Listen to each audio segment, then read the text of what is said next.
ધારમાં ગેરકાયદે હથિયારોની સપ્લાય કરતી ગેંગને ક્રાઇમ બ્રાન્ચે ઝડપી પાડી મધ્યપ્રદેશના ધાર જિલ્લામાં ક્રાઇમ બ્રાન્ચની ટીમે મોટી સફળતા હાંસલ કરી છે. વાંકાનેર ચોકડી નજીક હથિયારોની ડિલિવરી આપવા આવેલા શકીલ મંસૂરી સાથેના સાથીઓ સહિત ઝડપી લેવામાં આવ્યા છે.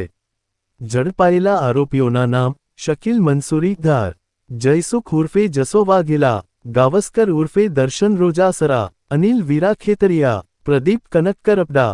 જપ્ત કરેલી સામગ્રી 16 ગેરકાયદે હથિયારો, 30 કાર્ટીજ. પ્રારંભિક પૂછપરછમાં જાણવા મળ્યું છે કે આ ગેંગ છેલ્લા એક મહિનામાં 16 હથિયારોની સપ્લાય કરી ચૂક્યું છે. એક હથિયારની કિંમત 10થી 15,000 રૂપિયા વચ્ચે હોવાનું સામે આવ્યું છે. હથિયારો કોને આપવામાં આવતા હતા તેની વિગતો મેળવવા માટે તપાસ ચાલુ છે. પોલીસે આ કેસમાં મોટા ખુલાસા થવાની સંભાવના વ્યક્ત કરી છે અને વધુ તપાસ હાથ ધરી છે. રાજકોટ શહેર પોલીસ કમિશનર માનનીય શ્રી બ્રિજેશ કુમાર જાસર દ્વારા રાજકોટ શહેરમાં ગુનાખોરી અટકાવવા માટે તેમજ શહેરમાં ગેરકાયદેસર હથિયારો ઘુસાડતા માણસો વિરુદ્ધ કાર્યવાહી કરવા માટે પીસીબીની ટીમને સૂચના આપવામાં આવેલ હતી.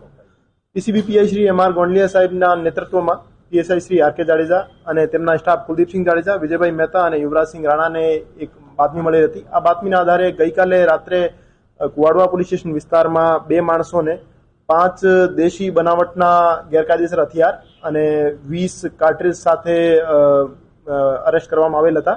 અને પૂછપરછ દરમિયાન જાણવા મળ્યું કે એ જે મુખ્ય સપ્લાયર છે, જેનું નામ શકીલભાઈ સાદિકભાઈ મંસૂરી છે, એ ધાર જિલ્લાથી આવતો હતો અને અહીંયા રેગ્યુલર હથિયાર સપ્લાય કરતો હતો અને અગાઉ પણ ચોટીલાના રહેવાસી અને થાનગઢના રહેવાસી 3 બીજા આરોપીઓને હથિયાર સપ્લાય કરી ચૂક્યો છે. તો એમને પકડીને એમની સાથે જગ્યા ઉપર જઈ અને બીજા 11 હથિયાર અને 10 કાર્ટ્રીજ બરામદ કરવામાં આવેલ હતા. તો આ રીતે કુલ 5 આરોપીઓ પાસેથી 16 ગેરકાયદેસર દેશી બનાવટના હથિયાર અને 30 કાર્ટ્રીજ બરામદ કરવામાં આવેલ છે. અને હજુ એ આરોપીઓના 4 દિવસના રિમાન્ડ મેળવી એમની પૂછપરછ કરવામાં આવી રહી છે. અને ફર્ધર કઈ કઈ જગ્યાએ એમને હથિયાર સપ્લાય કર્યા છે અને કોને કોને આપ્યા છે એ બાબતે ફર્ધર તપાસ ચાલુ છે. રાજકોટમાં આટલા હમણાં થોડી વારમાં ફાયરિંગ ઘણી ઘટનાઓ થઈ છે, તો આ લોકો સપ્લાયર હતા, એમાં કઈ હથિયારો એવું કઈ પ્રાથમિક તપાસમાં જે રિસેન્ટ તાલુકા વિસ્તારનો મર્ડરનો બનાવ છે એ બનાવ સાથે આ જે હથિયાર પકડાયેલા છે એનો કોઈ ડાયરેક્ટ લિંક નથી, પણ અમે સમય પર જે રાજકોટ શહેરમાં ગેરકાયદેસર હથિયાર સપ્લાય કરતા માણસો છે એના વિરુદ્ધ કાર્યવાહી કરવાની ડ્રાઈવ કરતા હોઈએ છીએ. આ ડ્રાઈવના દરમિયાન આ માણસને અરેસ્ટ કરવામાં આવેલ છે. અમારી પૂછપરછમાં આ સામે આવ્યું છે કે છેલ્લા 1 મહિનામાં એને 16 હથિયાર સપ્લાય કર્યા છે, પણ રિમાન્ડ દરમિયાન એની ફર્ધર પૂછપરછ કરવામાં આવશે અને બીજા કોઈ પણ જગ્યાએ એને હથિયાર આપ્યા છે તો એમની પાસેથી પણ અમે બરાબર કરીશું. એમાં 5 પૈકી 3 જે આરોપી છે, જેમાં જયસુખ ઉર્ફે જસો વાઘેલા છે, એમના વિરુદ્ધ 9 ગુના દાખલ થયેલા છે, જેમાં આર્મ્સ એક્ટના, પ્રોહિબિશન એક્ટના અને અટેમ્પ્ટ ટુ મર્ડરના ગુના દાખલ થયેલા છે. આરોપી ગાવસ્કર ઉર્ફે દર્શન જે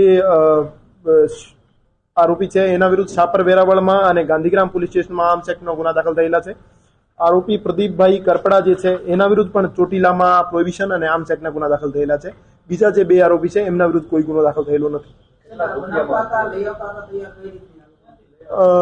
એ મુખ્ય સપ્લાયર જે શકીલભાઈ સાદિકભાઈ મંસૂરી છે એ ધાર જિલ્લા મધ્યપ્રદેશનો રહેવાસી છે અને ત્યાંથી અમે એમની રિમાન્ડ દરમિયાન એમની પાસેથી માહિતી મેળવીશું કે આ કઈ જગ્યાથી બનાવતા હતા, એક્ઝેક્ટ એનો પાછળનો સપ્લાયર કોણ હતો. પૂછપરછ દરમિયાન અમને શંકાસ્પદ નામ મળ્યા છે, પણ અમે વ્યવસ્થિત પૂછપરછ કરીને જે પાછળની ચેન છે એને પણ અમે અરેસ્ટ કરીશું. કેટલા રૂપિયામાં વેચતા? ઓન એન એવરેજ 10 થી 15,000 એમની રેટ હતી, જેમાં લોકલ સપ્લાયર ને આપતા હતા. કોઈ બદલો લેવા માટે હથિયારો મંગાવતા હતા, કોઈ ગેંગવોર માટે એવું કઈ પ્રાથમિક તપાસમાં? આ બાબતે એની ચોક્કસ કઈ માહિતી જાણવા નથી મળી કે એમનો કોઈ પર્ટિક્યુલર મોટિવ હતો. એ જ્યાં સુધી અમારું માનવું છે કે પોતપોતાની રીતે ઇન્ડિવિજ્યુઅલ જેને હથિયાર રિક્વાયરમેન્ટ હોય એને હથિયાર આપતા હતા, પણ એ આપસમાં એનો કોઈ લિંકેજ હોય એ હજુ સુધી સામે આવ્યું નથી.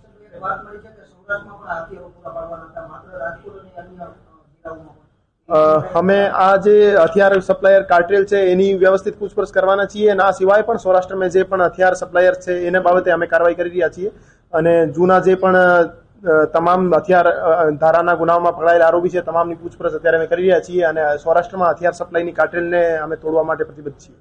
હજુ આરોપીઓની સંખ્યા પણ વધે ને હથિયારની સંખ્યા વધેવી શક્યતા કરી? એવી સંભાવના છે કહી શકાય.